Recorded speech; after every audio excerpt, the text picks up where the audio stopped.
Hello friends, welcome back to my new video lecture. In this lecture, I'll be talking about one of the very important Indian English writers. He basically is a writer, essayist, a dramatist, and whatnot. He's a very personification of a very versatile literary writer. And without him, Indian literature itself, as its manifestation as a whole, cannot be completed. The writer is none other than Nissim Ezekiel. Today I will talk about Nissim Ezekiel. We all know about Nissim Ezekiel. I will try in this video lecture. This is an introduction lecture on Nissim Ezekiel. So I will try to give the various important literary outputs that Nissim Ezekiel has created with specific dates, specific genres, and my intention is to give you as much as correct information through this video of mine on Nissim Ezekiel. Before I start, it is my humble request that if you like my video, please subscribe to my YouTube channel. Your subscription will always give me that impetus, that energy to create more and more videos. On my right hand side, you will get the information, as well as sometimes through full screen also you will get the information, so that you have time to jot down if you feel some of the important information that I share in this video about Nissim Ezekiel.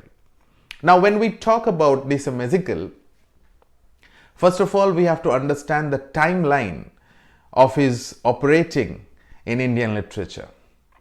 The timeline of Nissim Ezekiel is between 1924 to 2004. Now, the first thing that comes to our mind is Nissim Ezekiel basically had a tremendous literary output. Now, if we start with the biography of Nissim Ezekiel was born on 14th of December 1924 in Mumbai. His father, Moses Ezekiel, was a professor of botany at Wilson College. His mother was a principal of her own school. The Ezekiels belonged to the Mumbai's Jewish community known as the Bnei Israel community. So Nissim Ezekiel had very educated parents. As a result of which, Nissim Ezekiel himself completed his BA from Wilson College in literature in Mumbai University. He completed his masters in English in Mumbai University in 1947, and then he studied philosophy at Birkbeck College, London. The influence of this studying of his philosophy can be very much evident in some of the poems which I will discuss in my video. Nissim Ezekiel, as we know, is a very acclaimed poet and is also known as the father of the post-independence English Indian verse. He is a trendsetter in the sense that he started the concept, or he infused modernistic elements or modernity in Indian English poetry. He was greatly influenced by two important writers, W.B. Yeats and Rainer Maria Rilke. Like Yeats, Ezekiel also treated poetry as the record of poet's own mind of growth. And we can say that he treated poetry as the record of the mind's growth. He provided an example of a poet intellectually and morally concerned, making poetry out of experiences. So basically his motto was that the job of a poet is not only to give a great intellectual output, but that poem or that literary output in the form of poetry or any other literary output should be very, very morally concerned about the upliftment and development of the society. In his poetry, one can find the truth of acknowledging what is felt and experienced. So he was a very, very realistic kind of a poet. His realistic day-to-day experiences can be very well evident in his poems. If we consider his greatest contribution, greatest contribution to Indian English poetry, we can say that he modernized Indian English poetry with the themes and techniques as per the need and spirit of the age. And the most important point is, his poetry can be considered as a link between the pre-independence and the post-independence Indian poetry in English. And he also, through his poems, brought an urban touch to poetry and exposes the evils of urban Indian society with irony and mild satire. When I talk about the themes that are evident in Ezekiel's poetry, I will discuss this particular issue of treating the urban elements in his poetry. Now, if we talk about the awards, he won some very important awards because of his tremendous contribution to Indian English poetry. He was awarded the Sahitya Academy Award in 1983 for his poetry collection, Latter-day Saints. He was awarded the Padma Shri in 1988. Now, if one looks into the literary output that he has done, one will find that his literary output is tremendous, quality-wise as well as quantity-wise. So he had amalgamated the quality and quantity as a whole. So if we took, and I said that he is a versatile writer. So let us start with his versatility with one of the genres called the poetry. Let us see what volumes did he write in poetry. So if we look into the volumes of poetry, we will find that he started writing successful poetry and releasing and publishing poetry right from 1952 onwards. And his first anthology is a very important anthology. It is called Time to Change. Time to Change, which was published in 1952, followed by another important anthology, 60 Poems, which was published in 1953, followed by The Discovery of India, 1956, followed by the third, 1959, a very important collection, The Unfinished Man, 1960, followed by another important collection, the exact name, 1965. Then he also produced Sanskins and Other Poems, that is what was the translation of the Marathi poet Indira Sen in 1974, followed by one more important collection of poems, Hymns of Darkness, which was published in 1976. Then one more important collection, Latter-day Psalms, 1982, followed by the collected poems 1952 to 1988, and it was published by OUP in 1989 also. Now, this was about his poetry. Now, if we talk about his plays, he has written in total 8 plays, out of which we can consider 5 as his major plays. Let us look into those plays. And the most important part is, he has produced out of the 5 major plays, 4 of them in one important year. Let us see. He first wrote the play Nalini in 1969. Nalini is a comedy in 3 acts, followed by Marriage Poem 1969. Marriage Poem is 1-act tragedy, followed by The Sleepwalkers 1969, which is an Indo-American farce. This was followed by Songs of Deprivation 1969, which is a comic morality in 1 act for the non-existent underground theatre in India, which was produced in 1969. And the 5th important, as you can see, all these 4 plays were produced in 1 year. So we can understand the kind of prolific writer that he was. The 5th important major play that he wrote was Don't Call It Suicide, which was published in 1993. This play is a tragedy. His lesser known plays are Who Needs No Introduction, which was published in 1969, The Wonders of Vivek, which was published in 1986, and again A Family Failure, which was published in 1986. Now, out of these poem collections, if we just try to consider what are his 10 major poems that one needs to go through from any point of, from the perspective of any competitive examination. In my opinion, the following are the 10 major important poems that we should all read, not only for competitive examination, but also to enjoy Nissim Ezekiel's various perspectives, various multifaceted type of writing.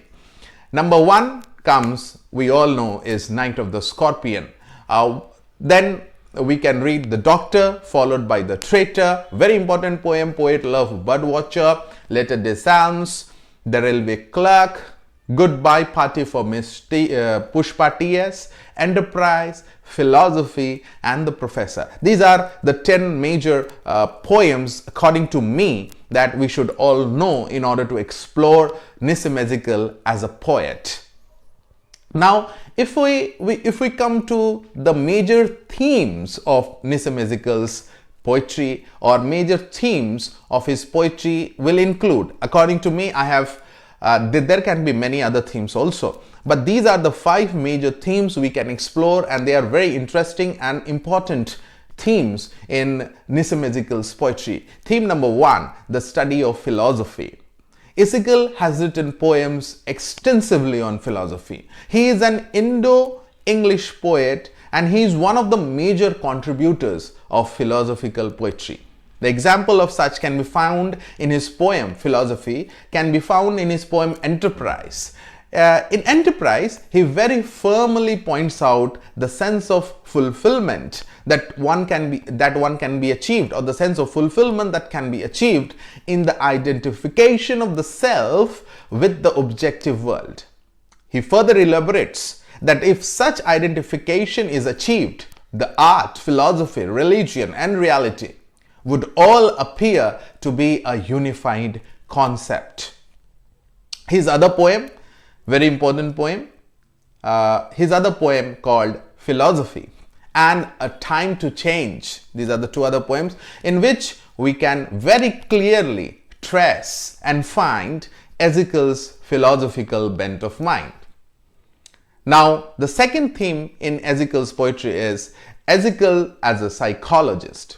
Ezekiel is known as the poet of the mind. Through his poems, he probes into the mind of the human beings. His poems not only reveal the conscious, but also the subconscious thoughts and conflicts of human thoughts. That's the beauty of his poems. Such kind of psychologistic or psychological poems, some of the examples which can be found, where we can trace Ezekiel as a psychologist, is his poem Case Study or London, where there is a clear indication of the poet's exploration of his own mind.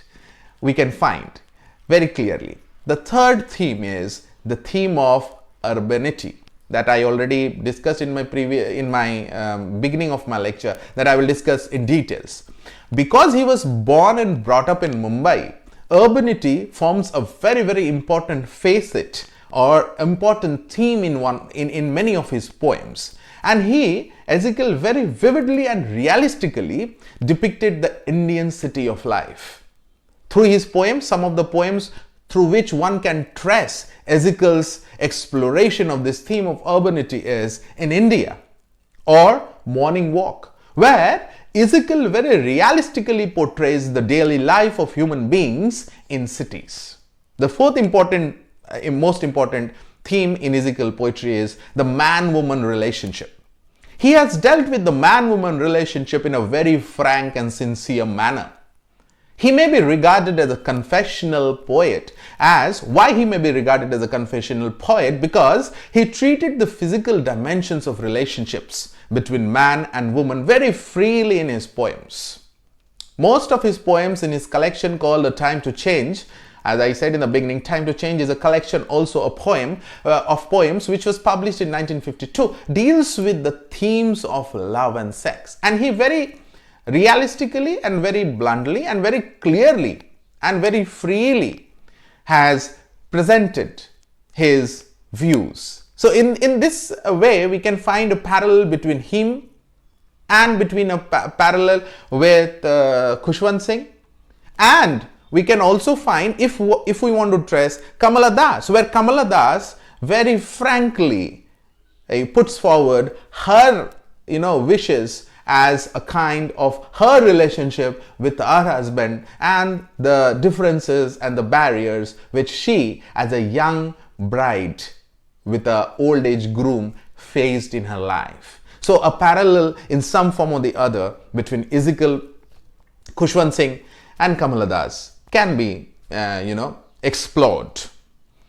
Now his fifth most important theme is he is a skeptic. So skepticism forms a very, very important part. Here also parallelity with Khushwant Singh can be drawn. He, like Khushwant Singh, uses irony and satire. Khushwant Singh sometimes satires are very blunt. He has used mild satires. So skepticism is the fifth point in themes of Ezekiel's poetry, and Ezekiel is remembered for his skeptical and ironical point of views of his poems. His skeptic attitude can be traced right from the second collection of his volumes called the 60 Poems, which was published in 1953. And what are the examples of the poems where skepticism can be explored, where Ezekiel has very clearly explored and tried to put forward to his readers his skeptical attitude? His poems such as scriptures, superstitions are inherent with Ezekiel's skeptical attitude. My dear friends, I think I was able to give you an idea about Nissim Ezekiel as a poet and the major themes that he explored in his poems. I would be very, very thankful if you like this video. Please subscribe to my YouTube channel. Take very good care of yourself, and thank you very much for watching this video of mine till the end. Thank you very much. Take care. May God bless you. This is Dr. Shoykot Banerjee signing off for now, for a new video to be uploaded very soon. Take very good care of yourself. Thank you very much for watching.